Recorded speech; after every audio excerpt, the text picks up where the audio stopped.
Welcome everyone to the new and live edition of Leverage News.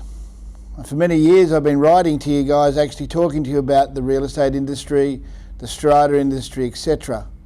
There is so much to talk about and so much to do in a changing environment. For those who are in property, we've just had a set of reforms, not only in terms of our licensing arrangements, but the Residential Tenancies Act, changes to the Strata Schemes Management Act, etc. With that and the virus, all of those things come together have made business and our service delivery difficult.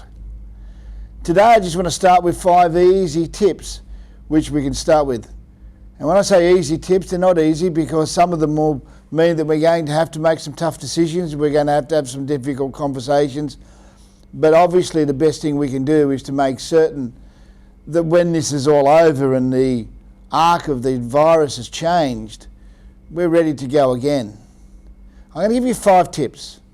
You'll see them off in the edge of the column so you can actually follow them. The first one is you've got to keep yourself and your key people healthy. There is no doubt that if you ask any football coach, the art form to success is making certain that your best people are going most of the time. So what does that mean? The Work Health and Safety legislation of 2011 requires us to provide a safe workplace to all our employees. Scott Morrison and the Chief Medical Officer has clearly said, keep our people 1.5 metres apart. Try and restrict them from contact, so no cuddles, shaking hands, etc. in the foyer. Try and make certain that you have lots of bacterial wipes, hand sanitizer, stuff available. Here at Leverage, we've gone to the stage, we meet with all our clients now by Zoom meeting. That allows us to actually continue to keep our business running, continue to keep it healthy, and continue to keep both our staff and our clients healthy in the whole regime. Most of all, you need to keep yourself personally healthy. If you are the leader, it's paramount that you get your sleep, you keep your stress down, you eat properly, make certain that you manage the anxiety which you're all feeling. I've got to say that it's only been this week that it's hit me. We've actually had to sit back and have a look at how it all happens, and each morning you get up going, whoa, what's next? Tip number 2, this is the tough one. You're going to have to manage your staff. Superficial staff that you don't need, staff which is a luxury, you're going to have to put off at this stage. Just remember that a lot of your junior staff will be just as well off financially on New Start as they are being paid to you and paying your tax. It might be nice to give everyone a start. However, at this time you need to make certain you reduce the burdens on the income in your business. Number 3, manage your staff leave. One of the greatest problems we could have is if we have to start sacking long-term employees. No one wants to do that at any time, but most of all, if you do it at this time, the burden on your cash flow will be exorbitant. So instead of laying them off, make certain that you manage their leave. Get them to work 2 days a week and have 3 days off, or work 3 days and have 2 days off. Reduce those leave balances so that if you have to let somebody go, that you don't put yourself in a financial hole because you don't have the cash flow available. Number 4, sell. Sell anything you don't need. Reduce leases that you don't need anymore.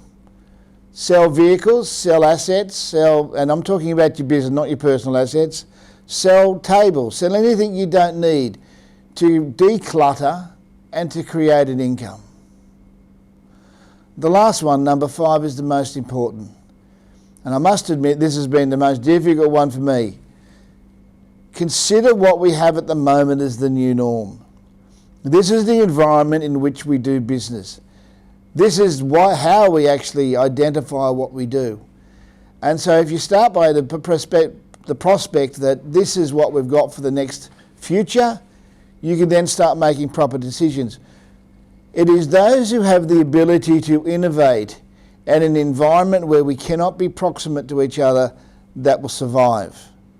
If you start having a look at some of the things that have already come into the marketplace, like people are doing open houses by Facebook. People are doing walkthroughs and virtual tours. People are doing open houses as by appointment. There are a whole range of innovative methodologies we've already employed. Real estate is important. It forms one of the four major desires of life of food, water, reproduction and shelter. We all need somewhere to live. So the industry is not going to disappear, and nor is everyone's jobs. We might need to actually take a breather for some of us and go and do something else. We may need to look at how to do innovative things.